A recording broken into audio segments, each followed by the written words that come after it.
Okay, welcome again to our February Sudbury Historical Society program. And today we are very pleased that Mr. Longfellow has returned to Sudbury. He only came here in 1862 after the death of his wife, and his presence was felt so much, especially after he wrote Tales of a Wayside Inn, that what we know as the Wayside Inn has become Longfellow's Wayside Inn ever since he came. And for those of you who may not have seen the Sudbury Town Crier this past week, it says Longfellow to visit Sudbury, and there's a really neat article about Mr. Longfellow, who happens to be a person I met many, many years ago through the Longfellow Poetry Society. Walter Murphy and Ira Amesbury began that society in 1973. And although Walter has moved to North Carolina, he still has become Mr. Longfellow. And he'd be happy to tell you how he became Mr. Longfellow after the program.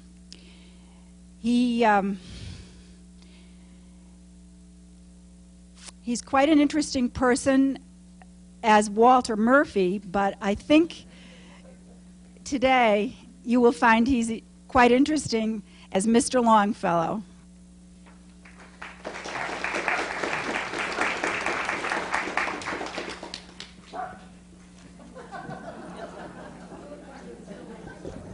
My name is Henry Wadsworth Longfellow.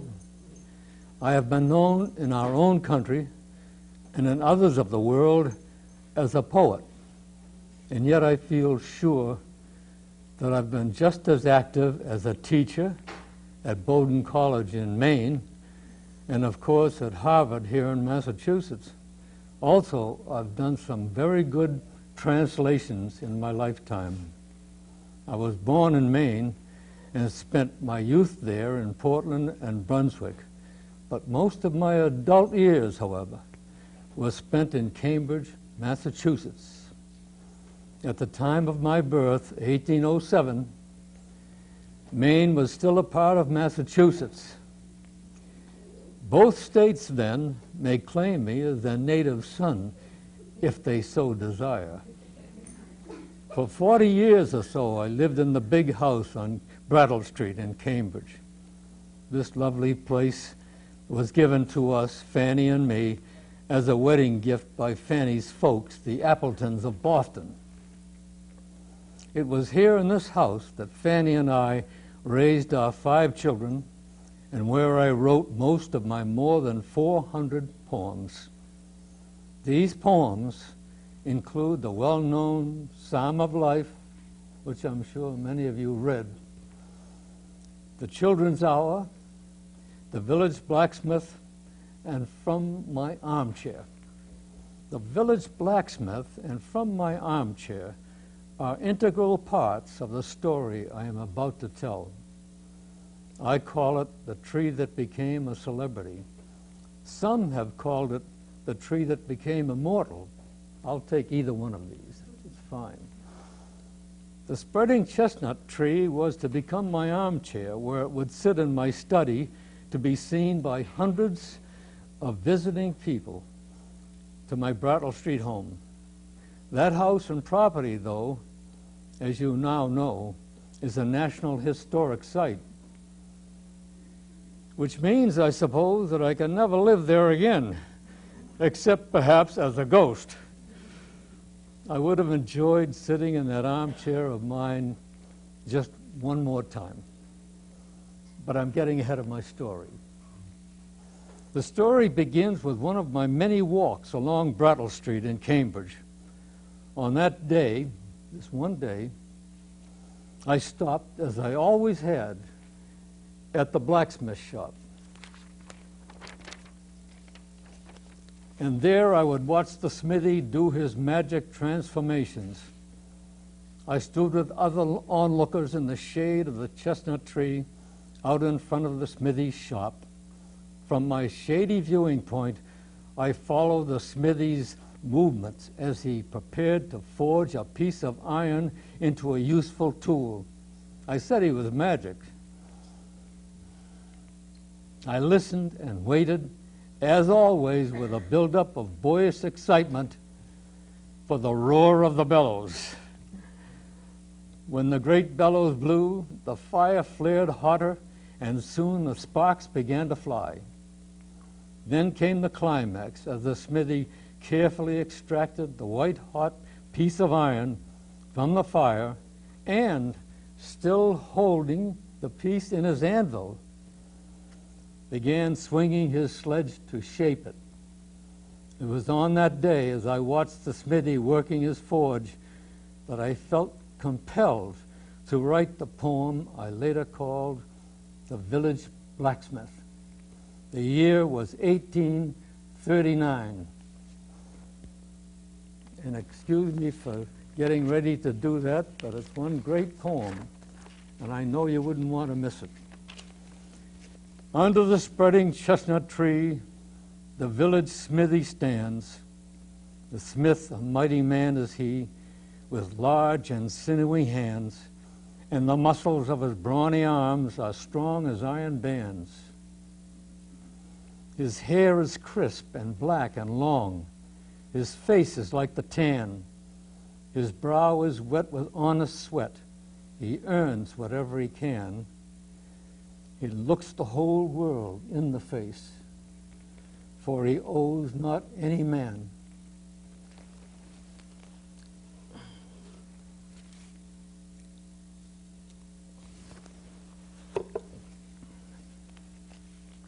Week in, week out, from morn till night, you can hear the bellows blow.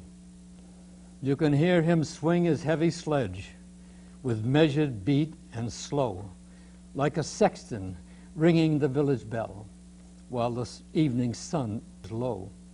The children coming home from school look in at the open door. They love to see the flaming forge and hear the bellows roar and catch the burning sparks that fly like chaff from a threshing floor.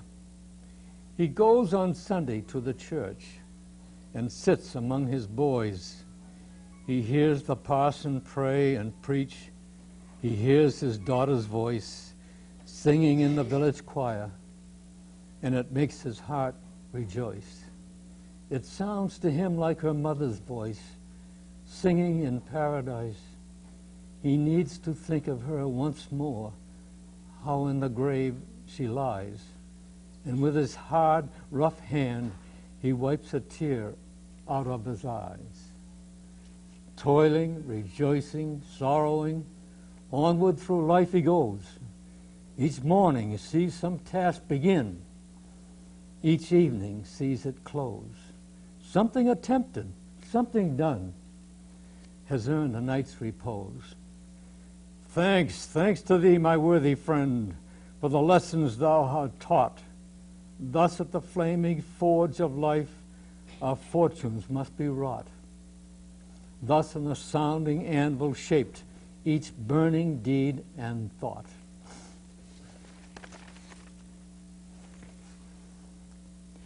But later on in years there came a change that saddened many of us in Cambridge. The march of progress, the pressure of commerce took away the comforting shade in front of the blacksmith shop. He continued to stop and watch the smithy at his work, yes, but without the cooling shade of the chestnut tree. Against the protests of myself and others, our tree was cut down and removed. The town insisted it had to be removed, for it was often in the way of wagon drivers with heavy loads trying to pass underneath it. This fine tree, which for so many years had provided shade and a measure of comfort for passers-by, and which so kindly dropped chestnuts for the waiting children below, was now but a pile of logs. About 3 years after our tree was gone from Brattle Street, it was February 27th. I remember, because it was the day I turned 72 years of age, the children of Cambridge presented me with an armchair. This was no ordinary armchair, for it was made from the wood of our beloved chestnut tree. The Cambridge children had saved their pennies to pay for my wonderful birthday gift. Again, I was inspired to write a poem. I called it From My Armchair. The year was 1879.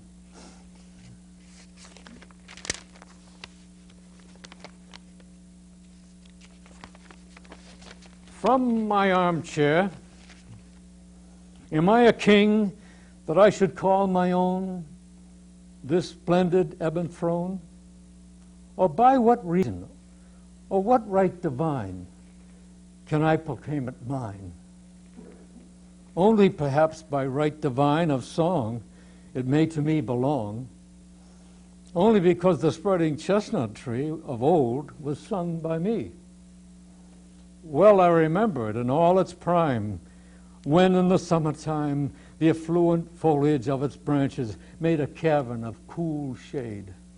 There, by the blacksmith forge, beside the street, its blossoms, white and sweet, enticed the bees until it seemed alive and murmured like a hive.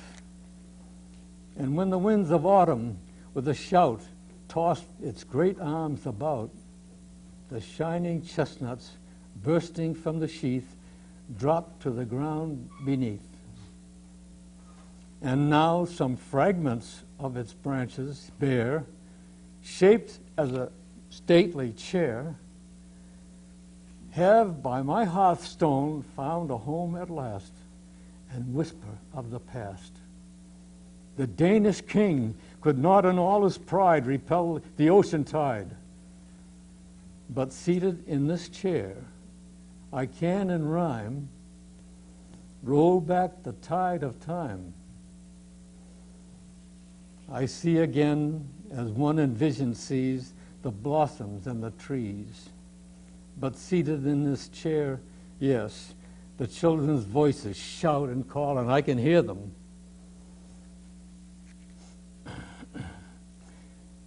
And then I hear the children's voices, yes, and the brown chestnuts fall. I see the smithy with its fires aglow. I hear the bellows blow, and the shrill hammers on the anvil beat, that iron white with heat. And thus, dear children, have you made for me this day a jubilee, and I mean a great and wonderful jubilee. And to my more than 80 years and 10, brought back my youth again. The heart hath its own memory like the mind, and in it are enshrined the precious keepsakes into which is wrought the giver's loving thought. Only your love and your remembrance could give life to this dead wood, and make these branches, leafless now so long, blossom again in song.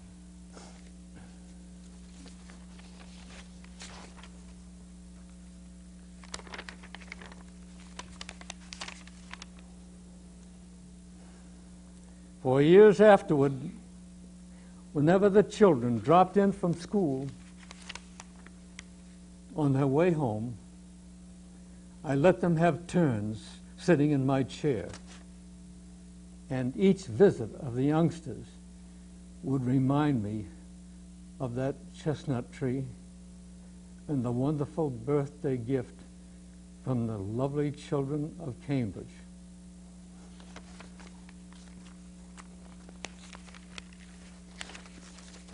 Now, if you do not mind, I have another poem that is my favorite. And with your permission, I'd like to tell it. I'd like to recite it. It'll be only about 5 to 8 minutes, but it's powerful. And listen very carefully. because in this poem, Longfellow really reaches out and brings his readers into his thinking and his heart. That is not easy. And today, many a poet has written his poems just to please himself. They don't really involve the reader. Longfellow always involved his reader. That's why he was the most popular poet of our American heritage. The poem is The Children's Hour. Have any of you heard it or read it? Please raise your hands. Yes. Yeah, you lady, I know you. What about the men here? Between the dark and the daylight, when the night is beginning to lower, comes a pause in the day's occupation that is known as the children's hour. I hear in the chamber above me the patter of little feet, the sound of a door that is opened, and voices soft and sweet. From my study I see in the lamplight, descending the broad hall stair, grave Alice, laughing Allegra, and Edith with golden hair.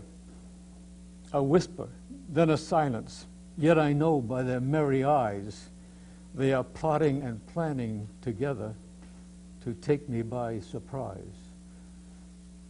A sudden rush from the stairway, a sudden raid from the hall. By 3 doors left unguided, they enter my castle wall. They climb up into my turret, over the arms and back of my chair. I try to escape. They surround me. They seem to be everywhere. They almost devour me with kisses. Their arms about me entwine, till I think of the Bishop of Bingen in his mouse tower on the Rhine. Do you think, oh blue-eyed banditti, because you have scaled the wall, such an old mustache as I am is not a match for you all? I'll have you fast in my fortress, and will not let you depart, but put you down into the dungeon in the round tower of my heart. And there will I keep you forever, yes, forever and a day, till the walls shall crumble to ruin and molder in dust away. How many like that poem?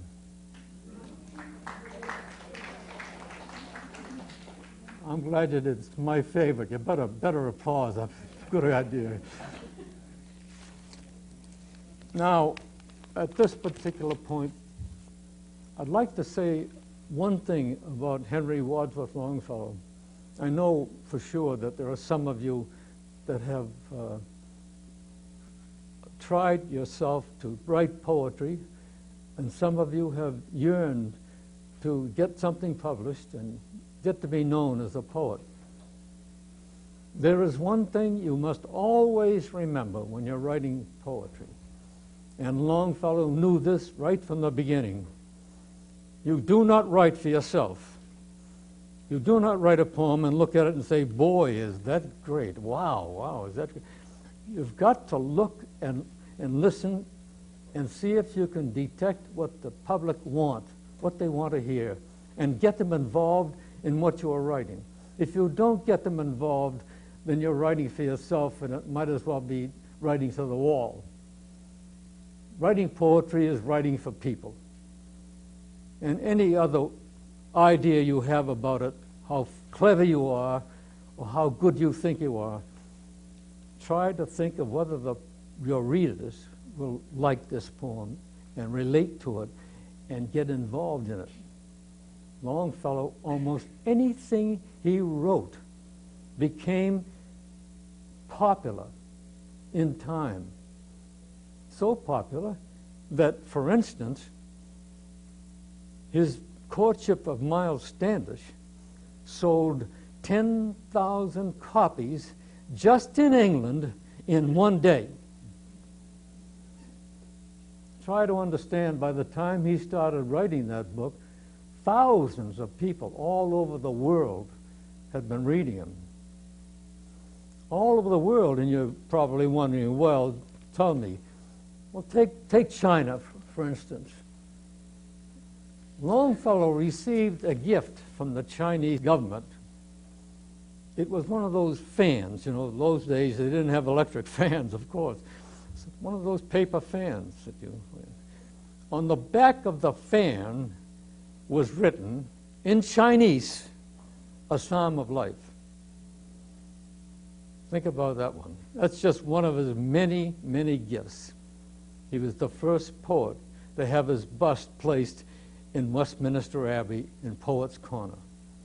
I'm talking about a man who had impact, not just a good writing poet. He had impact. Everybody loved him. But that's enough. I don't have to sell Longfellow, do I? Do I have to sell Longfellow? Tell me, Ursula.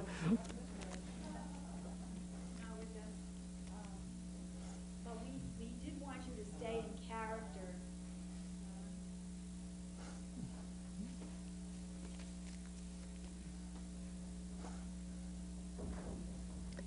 Oh, well, anyway, we did want you to stay in character to maybe answer a few questions that we might have about your life, your family, your works. So before I ask you about Walter's life, is there anybody who would like to ask anything about Mr. Longfellow?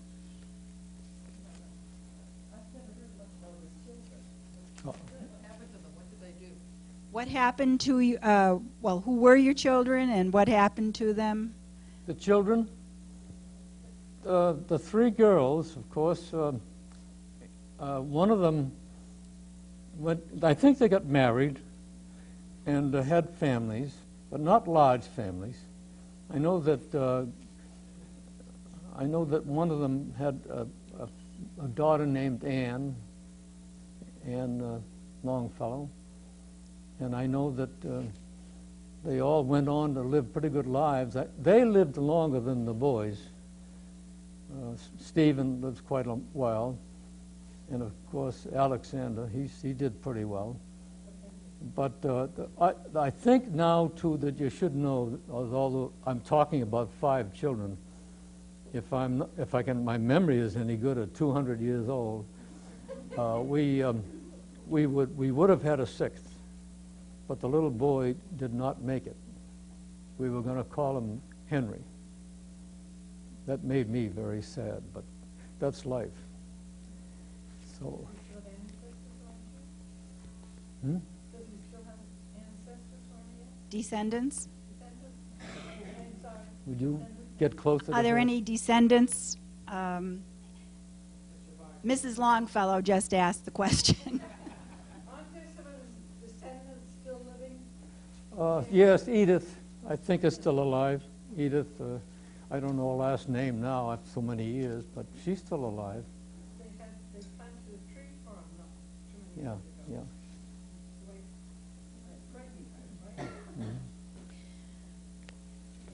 Yeah. Yes. When you wrote The Children's Hour, you only mentioned the 3 girls. Were the 2 boys not born yet, or why are they not in The Children's Hour? When I wrote The Children's Hour, yeah, they were all alive. Yeah, the 3 girls certainly, and the boys. But you only mentioned the girls.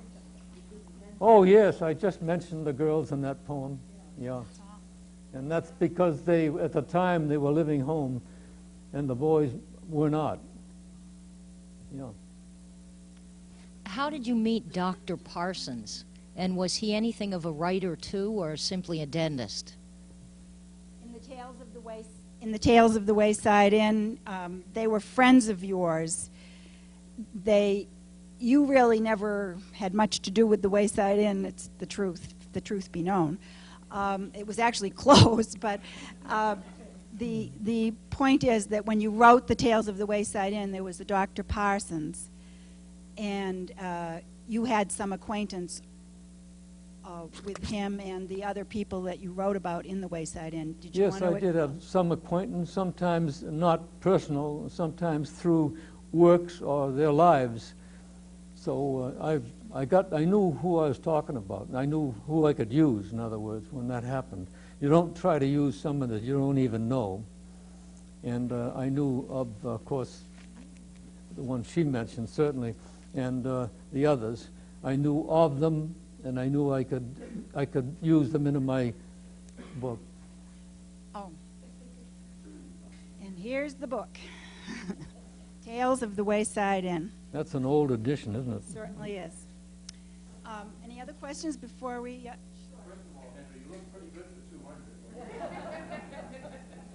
Who were your influences in poetry and maybe in prose, and who did you read, and who did you emulate, if you had anybody that kind of stood out in your time? Okay. Who are the people... What other poetry did you read, or histories of verse? I have more than 400 poems that I wrote, and I can remember most of them. Evangeline, of course, stays in my ear. He'd like to know what kind of poetry you read yourself, who you read. Oh, whom I've read, yeah. Who is your favorite poet? Yeah. In those days, I read Tennyson, Idylls of the King, and a few others. And I took some lessons, I have to tell you, from Tennyson. He and I were the most popular poets in the world. England's Tennyson, Alfred Lord Tennyson. And I read some of his stuff for sure. And of course, Milton, read some of Milton's stuff. He went blind, as you know.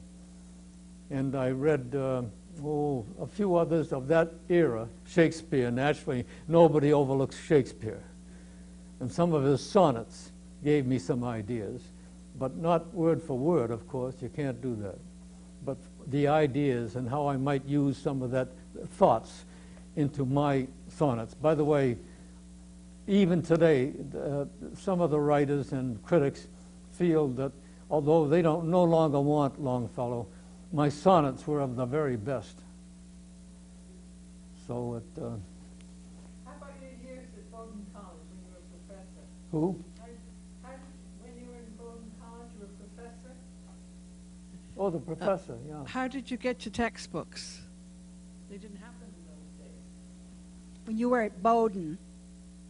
When I was a professor in teaching at Bowdoin, I rewrote some of the textbooks, not many, but I started new ones, in fact. I had to write brand new ones at Bowdoin because they didn't have a program. And when I wrote those, I had to really think about it, and I had to put some of them, of course, in French or Spanish or Italian, depending on the programs that they had those days. Most of my textbooks that needed to be rewritten were in Harvard. In Harvard, I rewrote or sometimes wrote new ones, but a lot of them I had to rewrite. And I wrote many textbooks, language textbooks.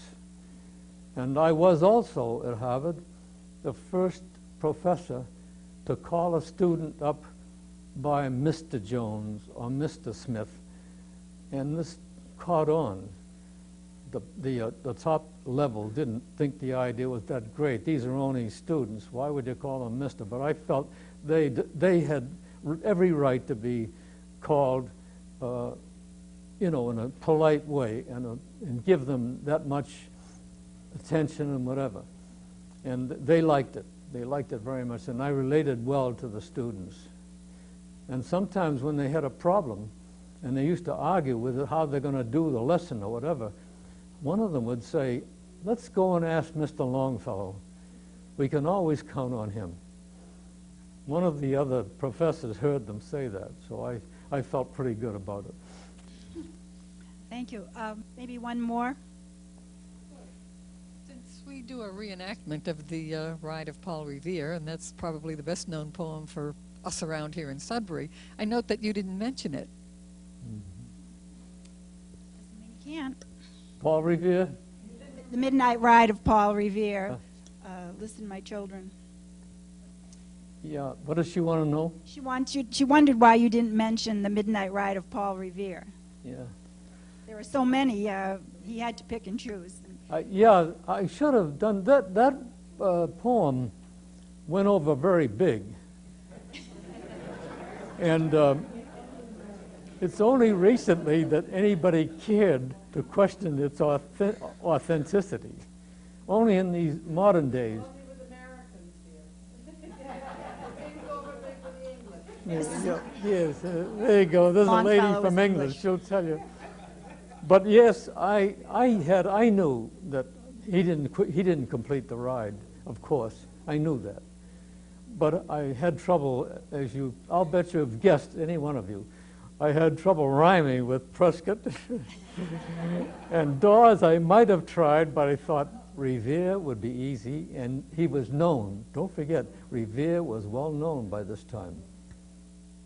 And I thought people could relate better to Paul Revere, and I was right. He was one of your ancestors? What? Is it true that Paul Revere was one of your ancestors? Yeah. Paul Revere was one of your ancestors. I can't hear. Was Paul Revere one of your ancestors?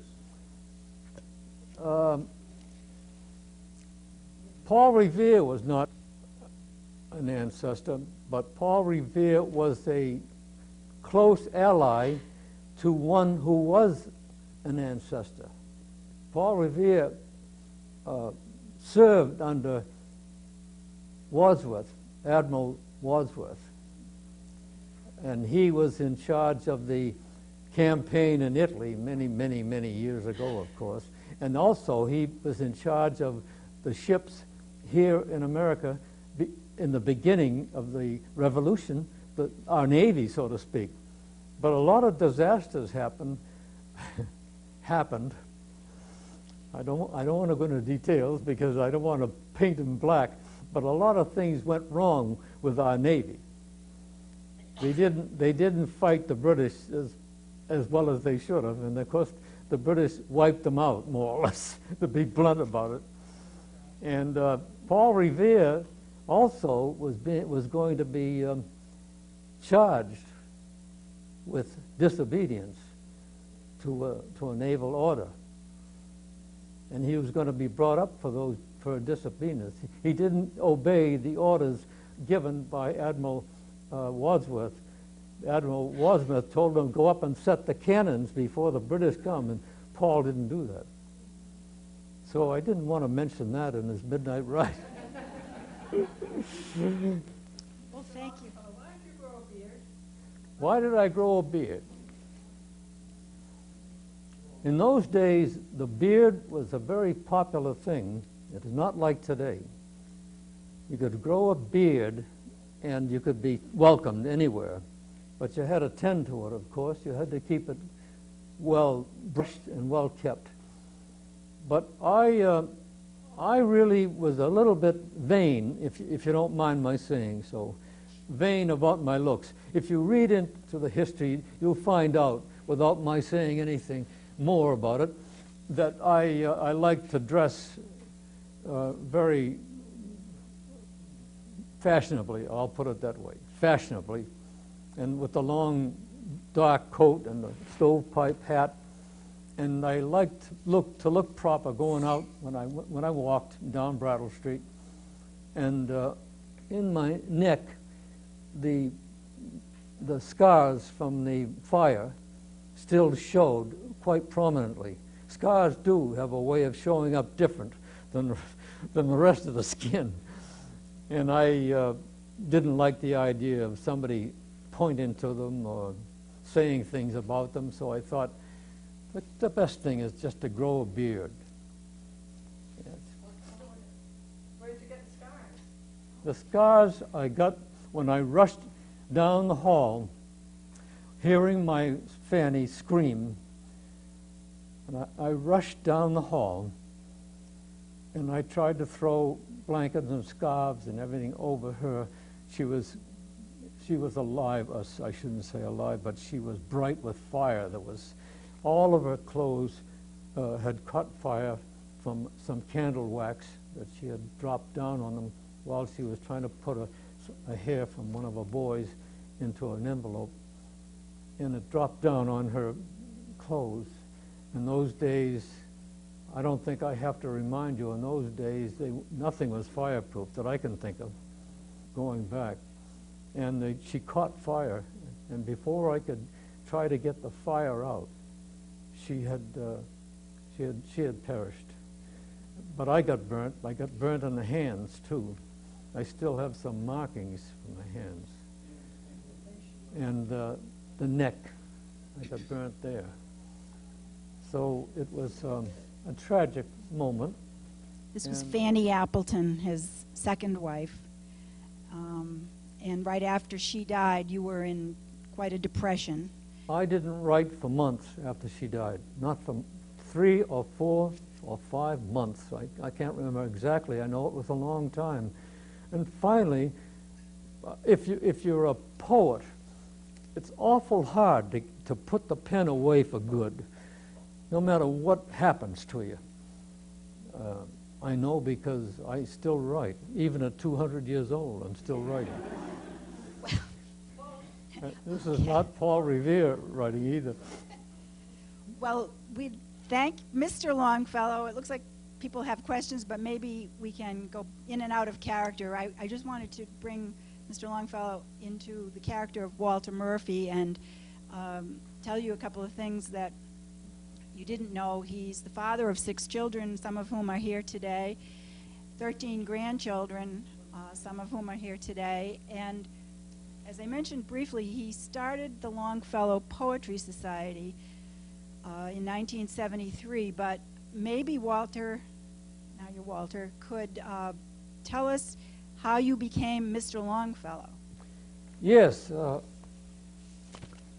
I'd like to go way back, though, and tell you how I first fell in love with Longfellow. Way back in high school, we were doing The Courtship of Miles Standish. And the book, of course, I can just well imagine you in high school and you're saying, oh, do we have to do this? Yes, we have to do. The teacher says, yes, you have to do it if you want to get through this course, you know. So The Courtship of Miles Standish. And at first, I didn't care that much for the poem. It was a long poem, but not too long, until they came to the study or the description of when the Mayflower was going back to England. The Mayflower got all the sails set and all all the men set to do their duties, and the certain sails are getting ready to be set, and windlass and everything else is all set, and they start off out of Plymouth Harbor. Now, as you know, if you've been down Plymouth, there's White Horse Beach, and any names that I might give were changed. Those days there were a different name. For instance, he goes by the Cape of the Sand. That was Cape Cod, I'm sure. And they go by the First Encounter. That might have been White Horse. And then they go down, going east, more or less. They go by Saquesh Beach. Now, when they get to the next thing, they're going to round the point of the Gurnet. This is where I sat up, by the way, because I knew the Gurnet. I was up to 5 years old. That's where we spent our vacations, Saquesh Beach. I knew the Gurnet because the Gurnet light would start flashing around at night. And there were 2 things that put me to sleep. As the light came around, but before it got to me, an old soldier on Clark's Island would play taps. And the taps and the light, and he'd stay until the light went around again. And before I could hear the end of taps, and before the light came around again, I was gone. And you older people, much like myself, understand just how tired a boy can get on the beach. We jumped from the highest dunes. One of the highest ones was not far from our cottage. and we had a wonderful time at Sakwas. Sakwas is just ties off with Duxbury, and the tying difference is Gurnet. From the Gurnet on, it's Plymouth. And if somebody, I love to tell the story to you, if somebody came up to me, even at 5 years of age, an old man or whoever, and looked at me and said, "Your future wife is right now playing on the shores of Plymouth, England," I would ask my mother to quickly get this old man the hell out of here. He's crazy. We would need a world war, would need me to get into the Navy with a bad leg, and I get in. We'd need to go east, and I'd have to land in Plymouth, England. And I'd have to meet her to get, I go to her to get my watch fixed. And she had to say yes. I brought home the best part of England, I think, right there. Well, thank you. We appreciate all that you've told us, and there's lots more you could have told us. And if you don't mind staying in character, one or the other, people may feel free to talk to Walter or Mr. Longfellow again.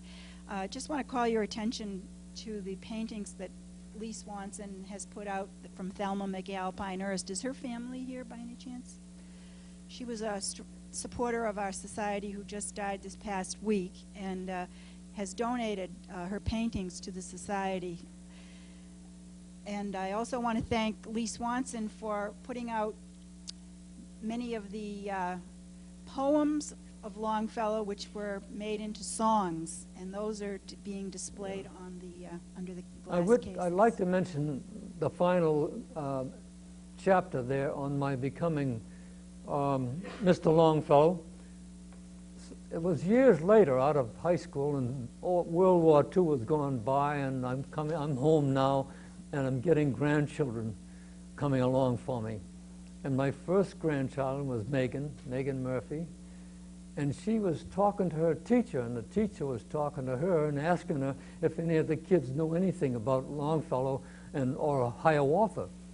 So my granddaughter pipes up and says, "Well, yes, my grandfather knows about Longfellow." And he said, "Well, tell me more." So she says, "Well, he had to talk to some insurance people over at the Wayside Inn because they needed to be lectured about who Longfellow was and what did he do, how poems he wrote and everything." And so he had a beard already, because Holliston at that time where we lived was celebrating centennial, and everybody, all the men had beards. So I got Betsy Cutler in, she's not here, is she? Yes. Betsy! What are you keeping quiet for? I got your cutaway coat on here. You want my coat? Yes. Betsy, it's nice seeing you again. And you can have it, I think, if you want it. Anyway, I contacted Betsy. I came over to her house, and she said, "I have a cutaway coat." And she said, that would be approximately of the mid-1800s, approximately, good enough. And she gave me, and you know something? That was about 30-something years ago, wasn't it?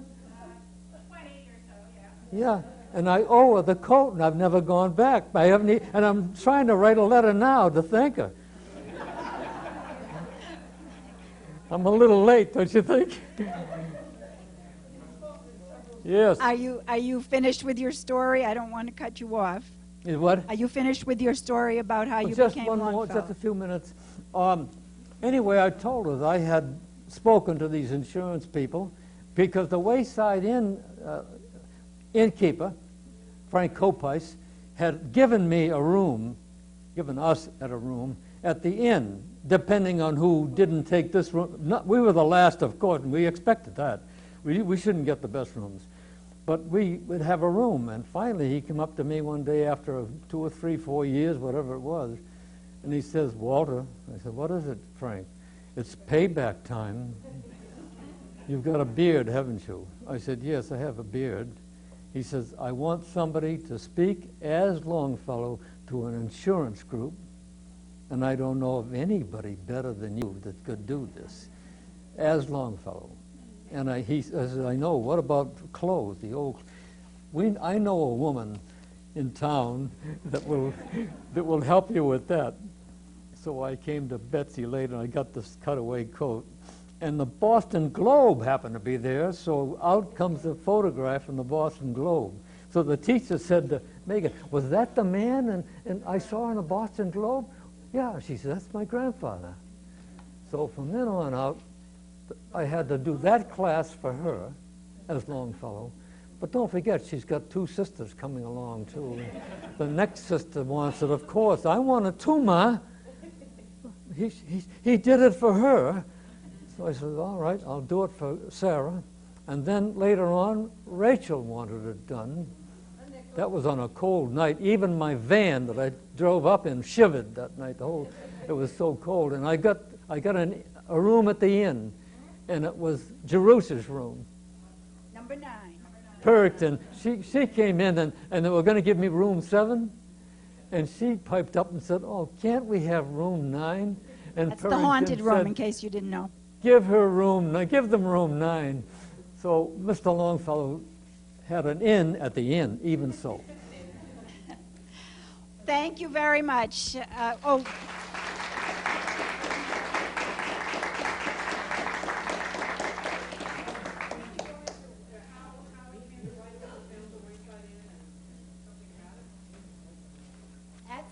Another topic in itself, but the Tales of the Wayside Inn, I think we've already mentioned, came about after he had visited the Wayside Inn and decided to write about it. And Lynn? I just wanted to say that we have cup plates of Longfellow in the kitchen, and also of Paul Revere, and also of your town seal that I could have for your next meeting. So be sure and come to the next meeting, and you can get cup plates of Longfellow in the Wayside Inn kitchen, the town seal, and Paul Revere. So that will be great. Thank you very much. And here's a copy back there of the Longfellow Poetry Society's volume, one of their volumes. And I appreciate the dog still looking for you as he...